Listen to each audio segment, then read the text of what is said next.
Jésus.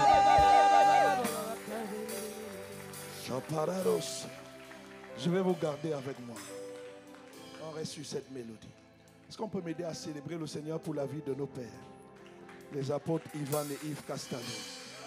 Je pensais que tu allais acclamer le Seigneur plus que ça. Alléluia. On peut s'asseoir dans le nom de Jésus. Alléluia. Ouais. Est-ce qu'on peut acclamer le Seigneur pour la régie?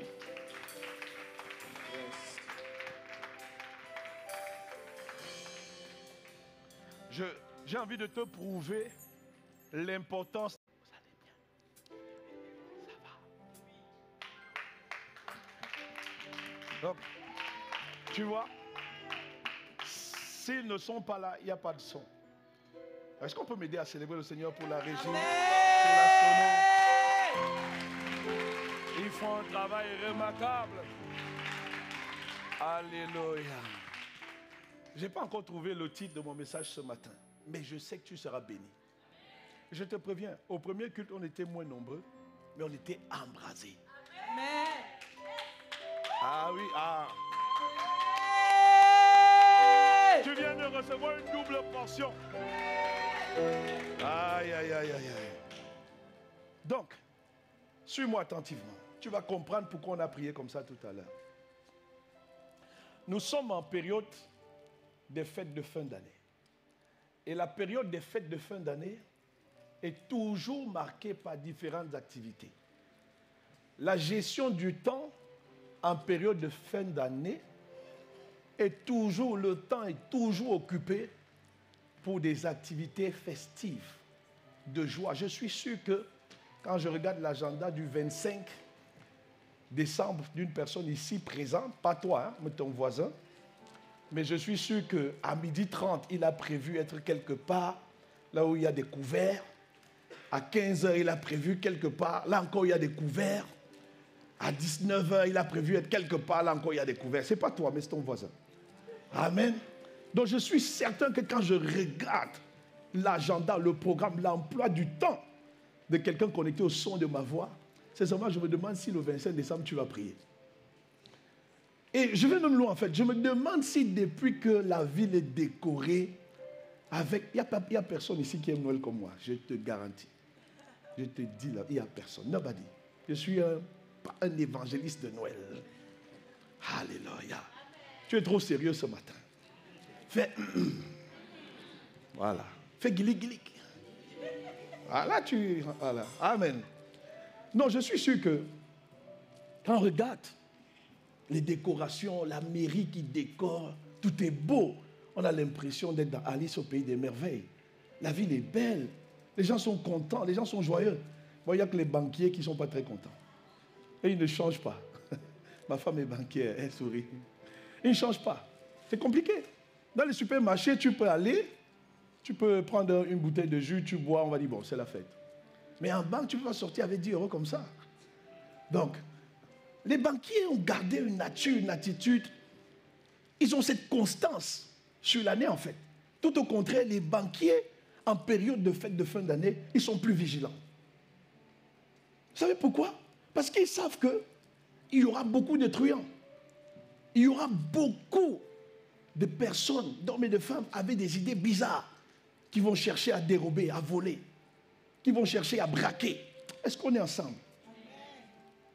Et c'est ce côté des banquiers que je veux utiliser ce matin pour te parler en fait.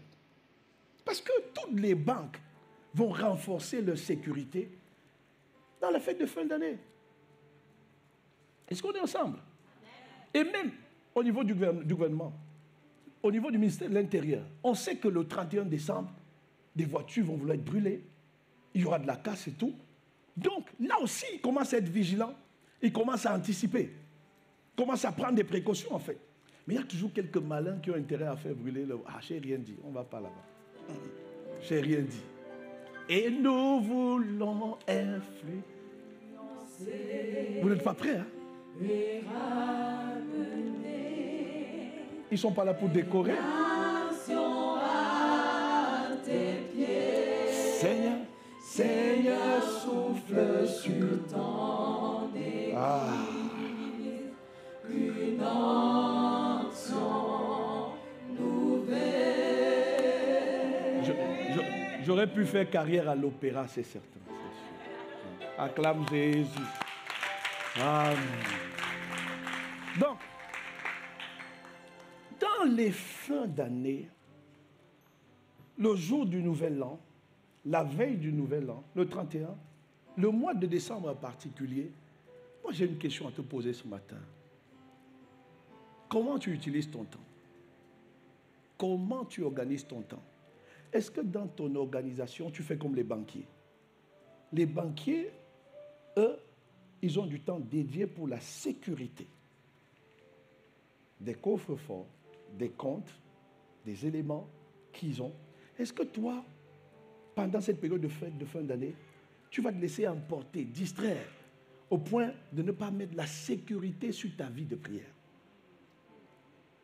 Est-ce que tu vas avoir cette vigilance de sécuriser ta vie de prière? Donc ce matin, je vais te donner 2 points essentiels pour lesquels il est important pour toi de sécuriser ta vie de prière, même en temps de fête. C'est-à-dire que tu célèbres, tu te réjouis avec les frères, avec les sœurs, avec la famille, mais tu ne négliges pas ta vie de prière. C'est de ça qu'il s'agit. Parce que si tu ne fais pas ça, on va voir les raisons tout à l'heure. Tout à l'heure, je t'ai parlé, on a prié par rapport au cycle. Suis-moi bien. Tout est une question de saison et de cycle. Une seconde est un cycle qui commence et s'achève vite. Une tierce de seconde est un cycle qui commence et s'achève rapidement. Une minute est un cycle qui dure 60 secondes et commence et s'arrête. Une heure est un cycle qui commence et s'arrête. Une journée est un cycle qui commence et s'arrête. Et laisse la place à un autre cycle, etc. La vie des êtres humains, ta vie et ma vie, est meublée des cycles, encore appelés des saisons. Est-ce qu'on est ensemble? Et la particularité des cycles et des saisons, c'est que les cycles et les saisons contiennent le package de bénédiction, de grâce, de faveur divine qui te concerne. Chaque cycle que Dieu fait, que Dieu te permet de vivre, que Dieu te permet de toucher, il y a dans ces cycles tout ce qui t'est nécessaire pour pouvoir mener ton existence sur la terre. Mais ce nécessaire-là, il y a des entités appelées les ténèbres qui vont œuvrer de toute leur force pour qu'un cycle commence et finisse sans que toi tu n'obtiennes, tu ne vives, tu ne perçoives, tu ne touches ce que Dieu a prévu pour toi. Mais au nom de Jésus, ça ne t'arrivera pas. J'ai dit, ça ne t'arrivera pas au nom de Jésus. Tu commences à comprendre, non? Tu commences à comprendre pourquoi on a prié pour arracher l'ivraie maintenant, non? Et je te dis, c'est arraché. No doubt. Ah, si tu doutes, il y a quelqu'un qui aime acclamer ici. Ah. Je pensais que tu allais acclamer ici. Alors, la première raison pour laquelle, le préambule, avant de la première raison, c'est que la prière, ou mieux la vie de prière, te permet d'enfanter les desseins de Dieu dans les cycles de ta vie. Tu n'enfantes rien sans la prière. Ce n'est pas possible. Sans la prière, tu n'enfantes rien. Donc, ce n'est pas la première raison que j'ai prévue pour toi, mais c'est un préambule. Sans la prière, frère, tu passes à côté des desseins de Dieu contenus dans les cycles de ta vie.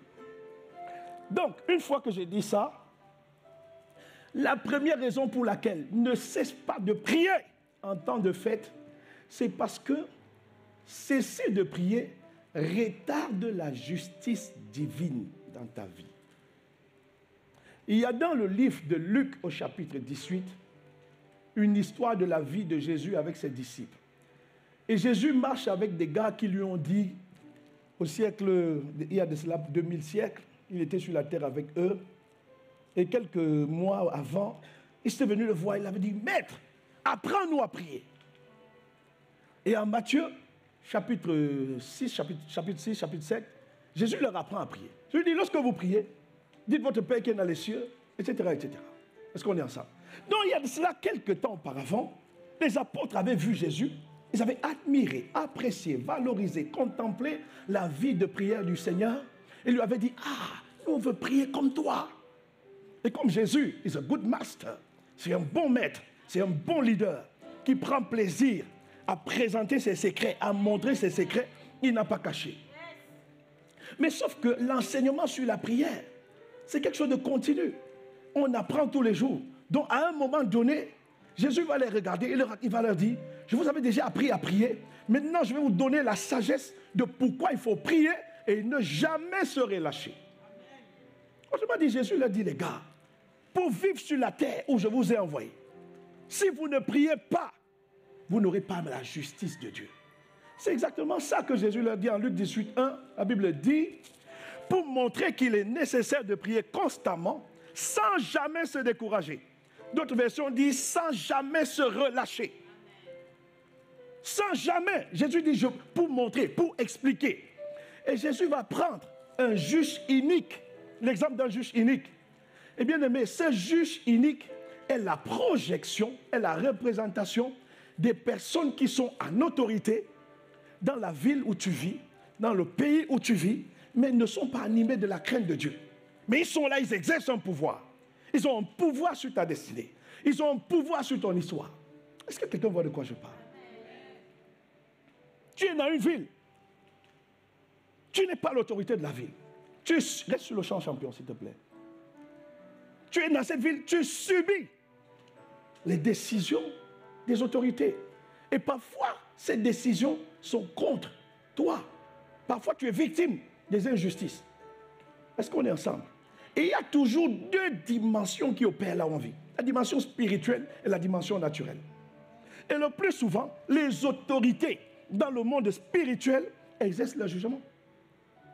Et le juge unique représente à la fois ces autorités qui opèrent dans l'invisible pour détruire la vie des gens, pour briser, brimer, bloquer la vie des gens.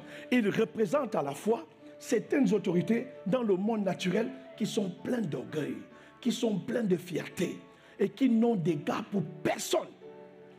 Ils font la pluie et le vent. Ils se lèvent, ils font et défont les choses. Ils se sentent forts et puissants. Personne ne peut leur parler.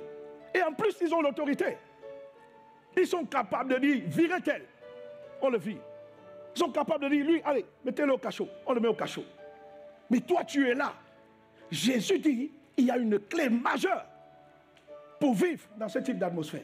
Ce type de clé, ça s'appelle la prière sans cesse. Est-ce qu'on est ensemble? Est-ce qu'on est ensemble? Voilà pourquoi il y a trop de jugements qui sont rendus. Malheureusement, en notre défaveur. Pourquoi? Il n'y a pas eu la prière, l'intercession. Et laisse-moi te dire, le monde des ténèbres sait qu'il faut prendre ce genre de décision. Il faut rendre les verdicts, il faut rendre la justice, il faut donner justice lorsque les chrétiens ont leur vie de prière éteinte. Vous allez remarquer que des lois se votent à l'Assemblée nationale de nuit. Dans tous les pays. Vous levez le matin, on a promulgué une loi. C'est de nuit. Pourquoi? Les gens dorment. Ils savent que ce qui peut influencer, impacter. Et au sommeil, et en train de dormir, de ronfler. Et là, ça passe. Quand tu te lèves le matin, BFM TV, BFM, font toujours les premiers à annoncer. Et là, les palpitations dans ton cœur. Mais où étais-tu? Est-ce qu'on est ensemble?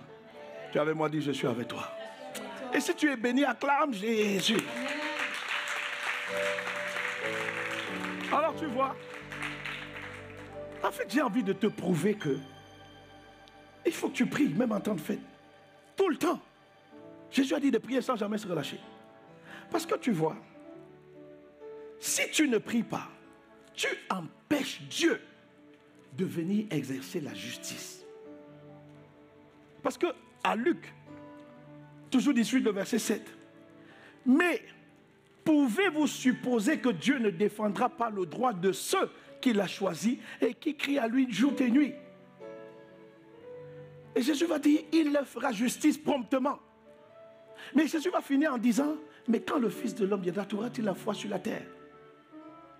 Ça veut dire, mon frère, ma soeur, que quand nous prions, nous sommes en train d'activer Dieu pour lui dire, ah, Père, c'est l'heure de venir régler les comptes.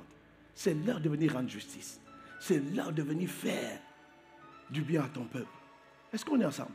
Quand il n'y a pas cette prière, écoute-moi, toi tu ne comprends pas. Lorsque les forces de l'ordre sont appelées dans une famille où il y a une victime qui se fait violenter, parfois les forces de l'ordre, pour pouvoir saisir la justice et que la justice fasse son rôle, ils ont besoin d'un dépôt de plainte. S'il n'y a pas de dépôt de plainte, la justice est souvent paralysée. Est-ce qu'on est ensemble? Parfois les policiers vont inciter des personnes victimes. Ils vont leur dire, madame, portez plainte, monsieur, portez plainte. Si vous ne portez pas plainte, comment est-ce qu'on va faire pour vous rendre justice? La prière est le facteur qui te permet d'apporter les plaintes auprès du Seigneur. Il y a trop de méchants sur cette terre. Mais ils continuent à persévérer. Ils continuent à détruire, à ruiner, à égorger les familles. Parce que personne ne prie. Personne ne dit à Dieu, Père, trop c'est trop, assez c'est assez. Il faut que tu viennes agir. Il n'y a personne. Est-ce qu'on est ensemble? Et dans le monde là, en fin d'année, on leur demande déjà de préparer. Eux aussi sont en train de préparer 2024. On leur dit, pour avoir telle position, telle influence, tel impact en 2024, vous devez donner ceci, vous devez donner tel litre de sang. Voilà pourquoi, dans certains pays, ils utilisent le manque de modernisme d'infrastructure. Après, on est là, on ne comprend pas. Mais quel est ce pays? On a voté des lois à l'Assemblée pour construire des routes, mais l'argent est volé. Mais c'est un esprit. Mais c'est un esprit. Qui sait que cette action, cette inactivité va amener à avoir des routes pourries? Il y aura des accidents provoqués depuis le monde spirituel et des vies livrées à Satan. C'est ce qui se passe. C'est ce qui se passe dans le monde spirituel. Et là, les familles n'ont qu'à venir porter les corps et aller enterrer. Voilà ce qui se passe. Pourquoi? Les ténèbres ne voient pas de résistance en face. L'Église épouse qui est chargée de construire une muraille, une barrière, une opposition et de demander la justice de Dieu d'agir. L'Église est absente. Est-ce qu'on est ensemble? Il y a des personnes, je peux te donner 1000 exemples. 1000 exemples. La justice de Dieu est toujours en accord avec la parole de Dieu. Dieu juge en fonction de sa parole. Tout comme dans les tribunaux, le juge tranche une affaire en fonction des textes de loi. Le texte de loi du tribunal divin, c'est sa parole. Si je suis dans cette nation, et depuis que je suis dans cette nation, la nation me rejette. Les pouvoirs en place me rejettent.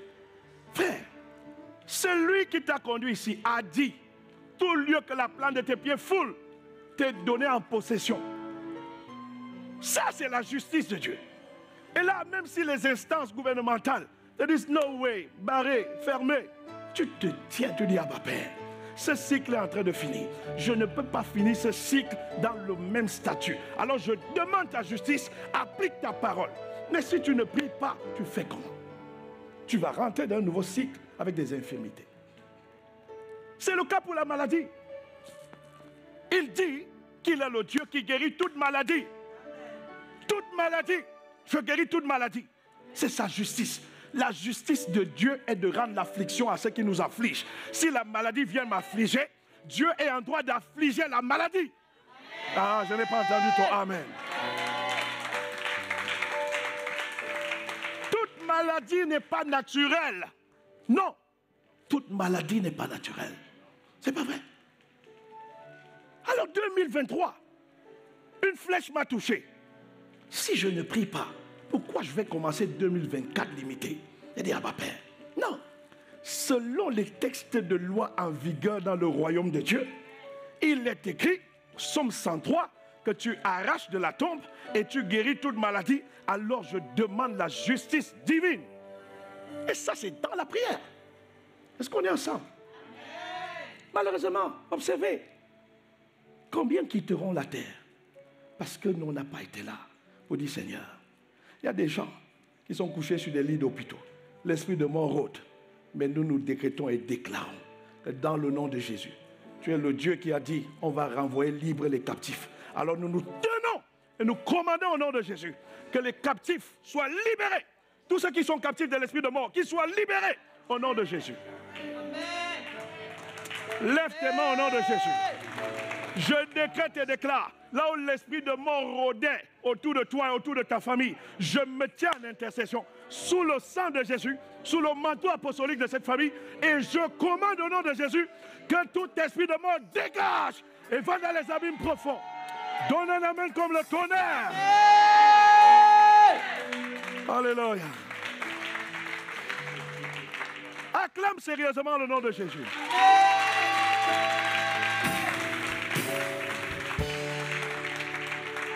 Il ne faut pas arrêter de prier. Dieu a envie de venir agir. Dieu, écoute-moi, je t'ai dit tout à l'heure, tout cycle contient des packages de Dieu. Dans des cycles, la durée d'esclavage, c'était un cycle de 400 ans. Pourquoi on a débordé de 30 ans? Pourquoi? C'est une anomalie. La captivité en Babylonie, c'était une durée de 70 ans.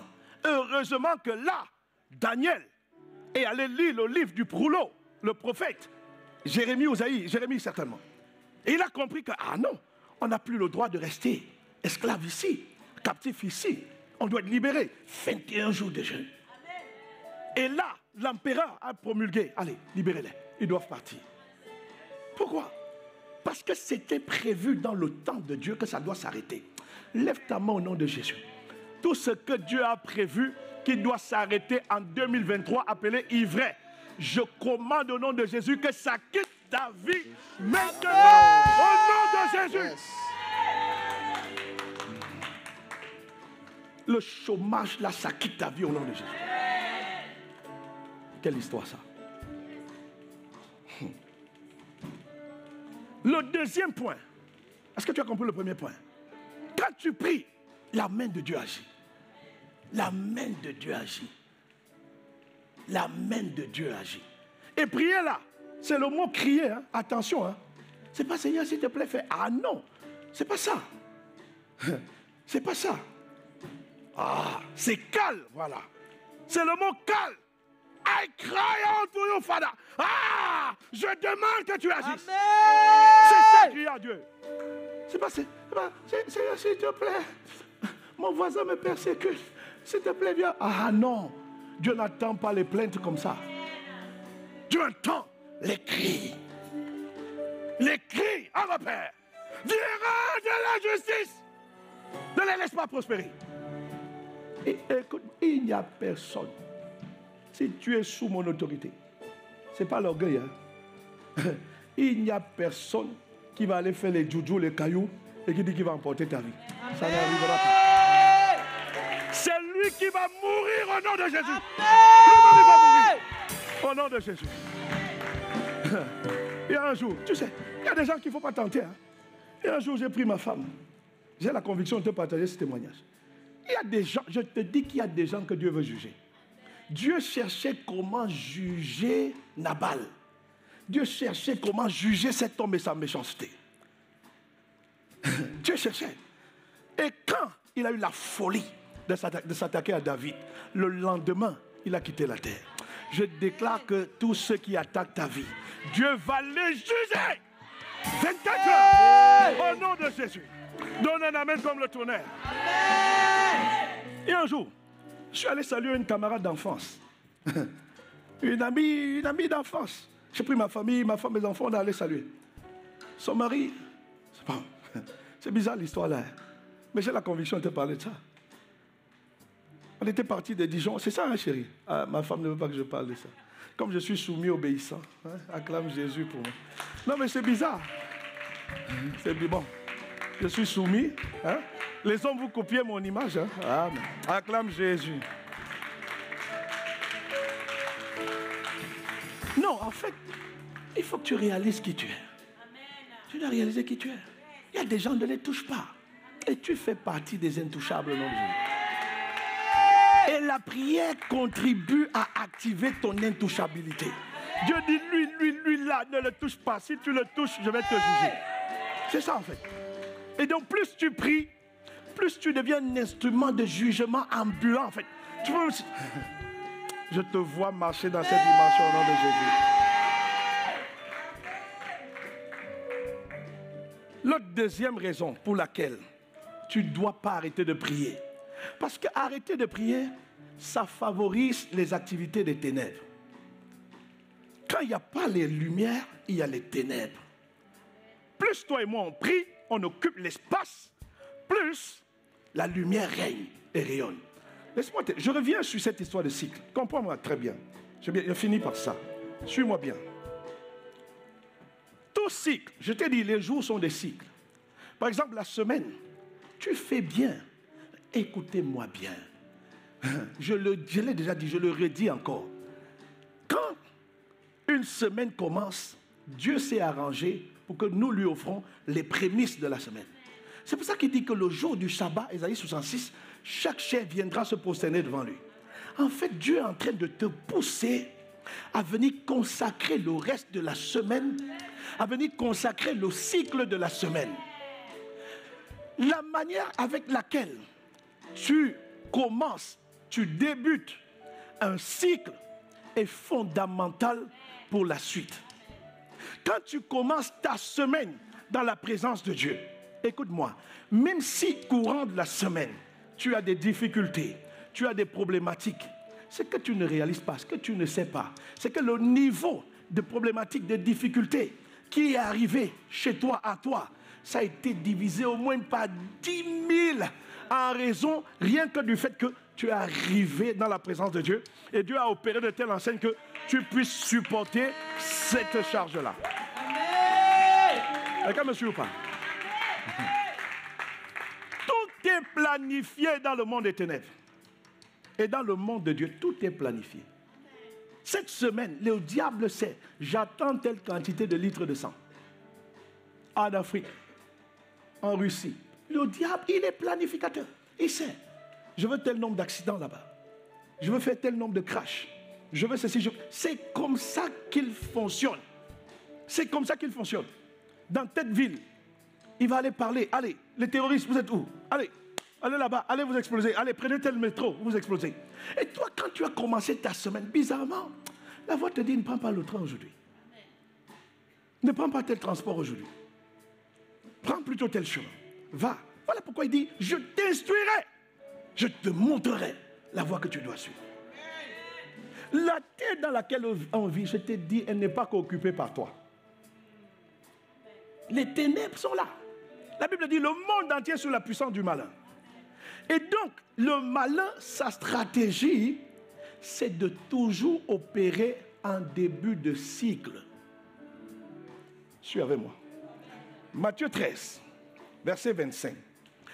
Pendant que les gens dormaient, son ennemi vint, s'aima de l'ivraie. Quand? Pendant qu'il dormait. Le mot dormir ici n'est pas relatif à une sieste que tu peux prendre en journée. Non. Il s'agit du sommeil de la nuit. Donc pendant que la nuit, les gens étaient endormis, c'est là. Le mot dormir ici fait référence à une période qui s'appelle la nuit. Or, tout cycle, que ce soit les jours, que ce soit les semaines, que ce soit les mois, les années, les siècles, commence toujours la nuit. Les cycles commencent la nuit, pas le jour. Il y a quelqu'un qui croit que lundi a commencé à 8 h du matin. C'est faux. Pas parce que tu travailles à 9 h que lundi a commencé à 9 h. Non, c'est pas vrai. Les cycles commencent la nuit. Or, le diable ayant épié les hommes, il sait que les bureaux sont fermés.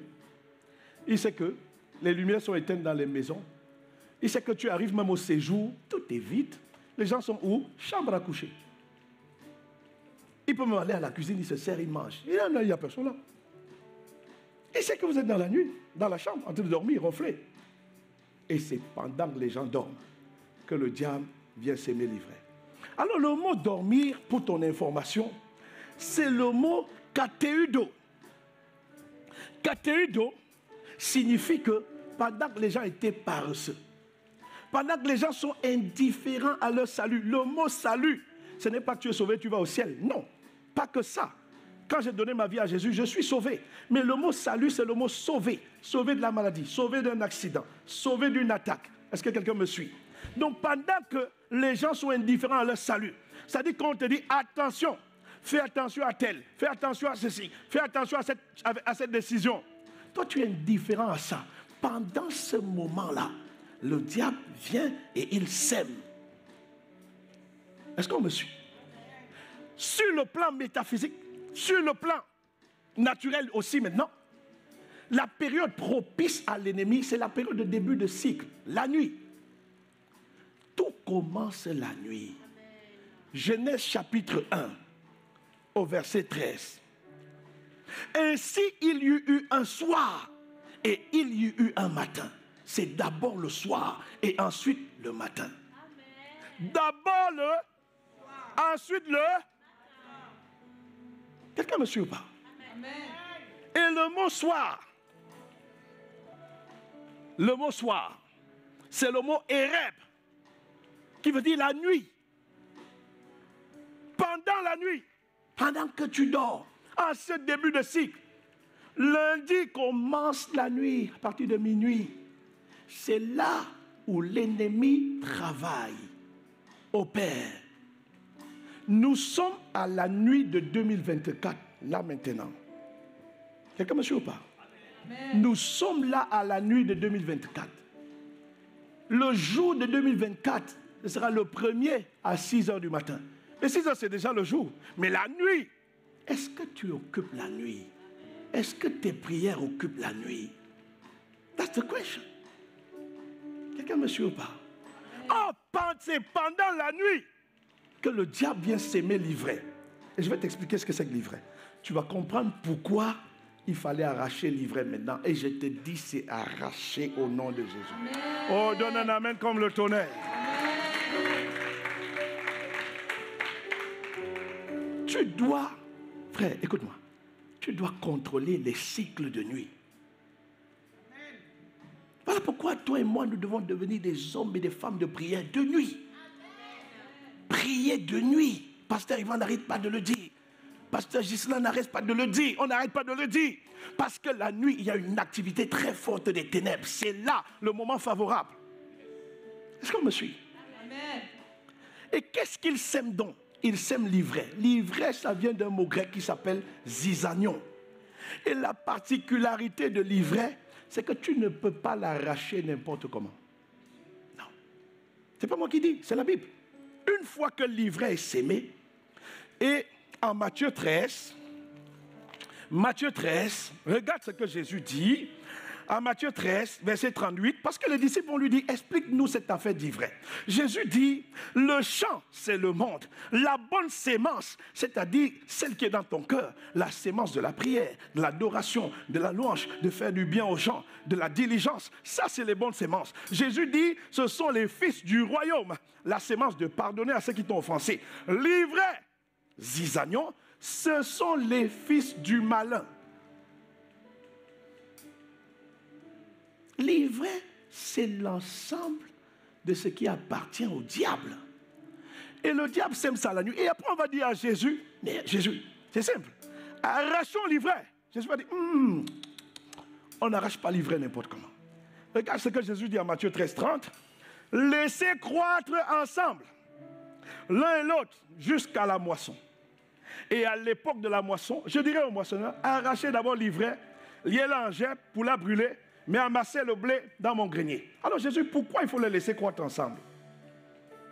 Jésus encore répond, il dit non, de peur qu'en arrachant l'ivraie, vous ne déracinez en même temps le blé.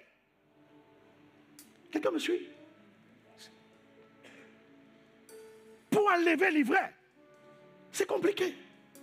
Et l'exemple que je donne au premier culte, il y a quelqu'un dans ce cycle 2024. Dieu veut faire de toi quelqu'un qui a plus de responsabilités dans ton travail. Quelqu'un qui gagne en amplitude. Certainement, ça peut être une saison de mariage. Mais si tu ne veilles pas sur les desseins de Dieu, dans la prière de nuit et de jour, alors c'est possible que, l'ennemi sème livré en toi appelé orgueil. Et à cause de cet orgueil, 2024, 1er janvier 2024, la date prévue pour ton élévation, Dieu regarde et dit, ah purée, moi dans ma parole, je résiste aux orgueils. Ça veut dire mon fils là que j'aime bien. Mais l'orgueil a été sémé dans son cœur parce qu'il n'a pas veillé. Donc si je l'élève maintenant, ma sainteté va le détruire. Et Dieu va dire, ok, on ne va pas l'élever maintenant, on va patienter.